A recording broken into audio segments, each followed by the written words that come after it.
with Mamta. Today we are going to start human physiology. Human physiology में क्या है, हमें अपनी बॉडी को जानने का मौका मिलता है. So is it interesting कि हम खुद की बॉडी के बारे में इतना कुछ जान लेते हैं कि हमें डॉक्टर जैसा फील होने लगता है. So today is the first lecture of that human physiology. We are going to discuss digestive system, digestion and absorption. So let's get into it. So today we are going to discuss about digestion. What is digestion or why does it need? Okay, so इससे पहले हमें जानना होगा कि food क्या है. Every living organism requires food for performing its life activities. ठीक है, खाना तो सबको खाना अच्छा लगता है. बच्चे हैं वो इतना खेल कूद करते हैं, आप लोग हो इतनी पढ़ाई करते हो, मैं हूं मैं इतना काम कर रही हूँ. फूड तो सबको चाहिए क्योंकि फूड हमें एनर्जी देता है. ठीक है, फूड से हमें एनर्जी मिलती है. अब फूड को हम ईट तो कर लेते हैं पर हमारी बॉडी उस फूड को वैसे के वैसे डाइजेस्ट नहीं कर पाती है. ओके, फूड का मतलब क्या है?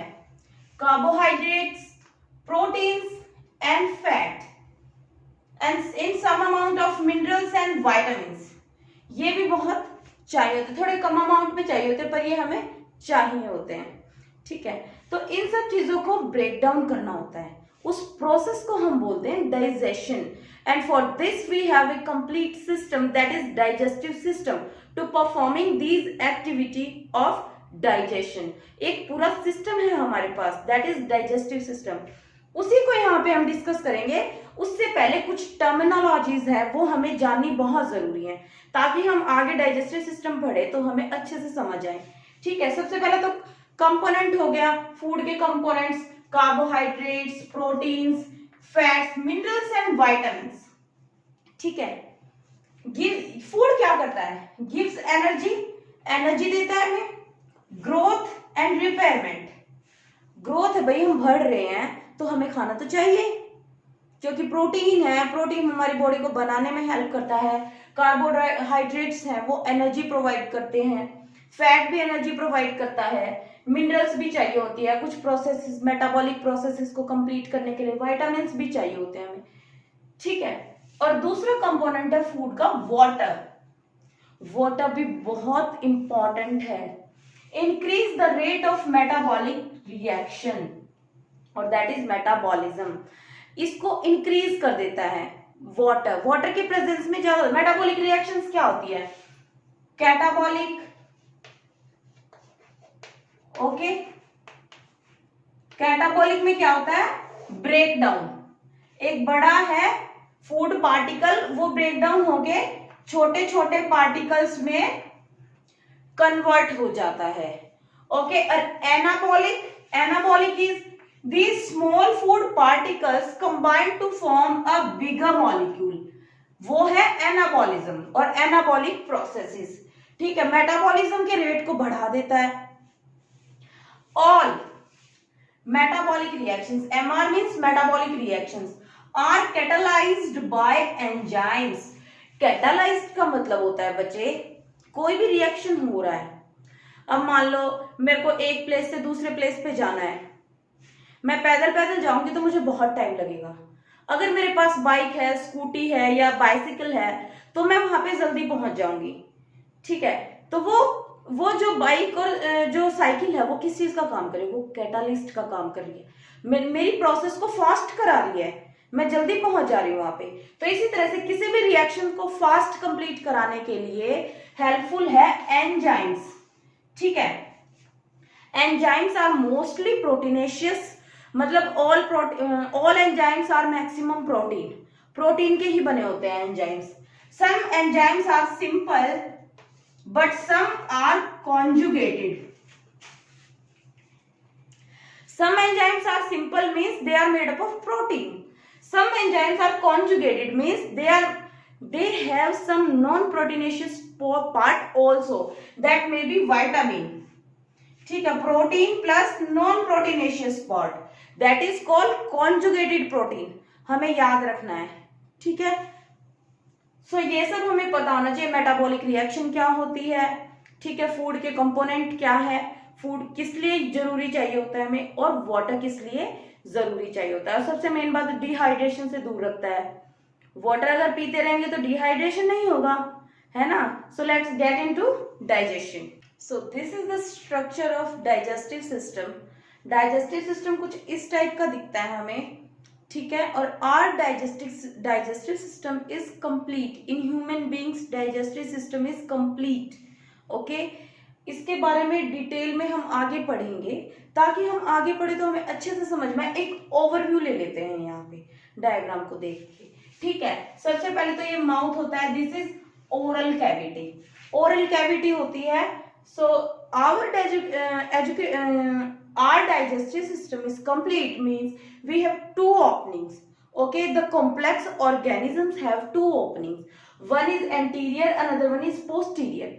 Anterior one is mouth and posterior one is anus, okay. So सबसे पहले तो oral cavity होती है। तो डाइजेस्टिव सिस्टम क्या होता है, ऑर्गन्स का और ग्लैंड्स का मिक्सचर होता है। ग्लैंड्स केमिकल सिक्रीट करते हैं जो कि फूड के ब्रेकडाउन में हेल्प करते हैं। ग्लैंड्स, ये parotid gland and these are submaxillary and sublingual. ये हमारे लॉ जो के नीचे होते हैं, ये ईयर के पास होती है, ठीक है। Then next one is oesophagus, oesophagus. Oesophagus is also called food pipe. इसको फूड पाइप भी बोलते हैं। इन सब के बारे में हम डिटेल में पढ़ेंगे। ये जस्ट ओवरव्यू के लिए हम एक डायग्राम, कई बार डायग्राम भी आ जाता है, draw the diagram of digestive system, तो हमें पता होना चाहिए कहाँ क्या चीज प्रेजेंट होती है, ओके। दिस इज आइसोफेगस, इसको फूड पाइप भी बोलते हैं, ठीक है, food pipe. Then food pipe, this esophagus enters into the bag-like structure, that is stomach. इसको stomach बोलते हैं। This is J-shaped, small bag-like structure. ये 3 पार्ट में डिवाइड होता है, कार्डियक, फंडिक एंड पाइलोरिक। ये स्टमक होता है हमारा, ठीक है। जो कार्डियक, जो ओपन कर दिया है एसोफेगस, वो कार्डियक स्टमक में करती है। और which are the higher position पे कौन सा स्टमक होता है, दैट इज फंडिक। ये सेकंड नंबर वाला, क्योंकि ये यहाँ आगे फिर स्लाइटली अब हो जाता है, तो ये पार्ट फंडिक होता है, ठीक है। कई बार ये क्वेश्चन आ जाता है कि which part of the stomach is eight highest position, तो फंडिक इज द पार्ट। क्योंकि कई लोग समझते हैं कि कार्डियक स्टमक में ओपन होती है एसोफेगस, तो यही हाईएस्ट पार्ट होता है, बट नहीं, फंडिक होता है। And last one is pyloric, okay. This is sphincter. एक ओपनिंग होती है, फ्लैप लाइक स्ट्रक्चर्स प्रेजेंट होते हैं जो बैक फ्लो को प्रिवेंट करते हैं, ठीक है।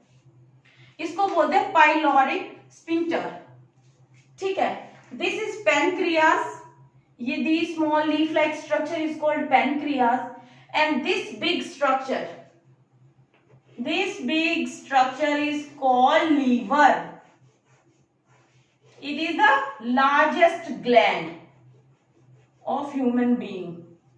It is liver. This is gallbladder. Okay. So this stomach then opens up into small intestine. Stomach फिर small intestine में open होता है। Small intestine के भी 3 पार्ट होते हैं, duodenum, jejunum and ileum. These 3 parts of small intestine, ये भी बहुत लंबी होती है, ठीक है। Then we come on large intestine. This is a vestigial organ, vermiform appendix. एक वेस्टिजियल ऑर्गन होता है, पहले यूज में था, अब यूज में नहीं है, तो इसलिए ये वेस्टिजियल फॉर्म में प्रेजेंट होता है। कई बार इसमें प्रॉब्लम आ जाती है, फूड पार्टिकल फंस जाता है, तो इसको कट करना पड़ता है। तो इसका पार्ट होता है सीजियम, कोलोन एंड रेक्टम। इसको असेंडिंग कोलोन बोल सकते हैं, इसको ट्रांसवर्स कोलोन बोल सकते हैं, इसको डिसेंडिंग कोलोन बोल सकते हैं। तो कोलोन ये 3 टाइप से बोली जाती है ना। Last one is rectum and then after that is posterior opening anus, okay. This is our digestive system that is complete. J-shaped होता है stomach, 3 part, cardiac, fundic and pyloric. Small intestine also has 3 part, duodenum, jejunum and ileum. So in our upcoming class, we will discuss them in detail. Thank you so much for watching. If you like my video, please share with your friends. Thank you.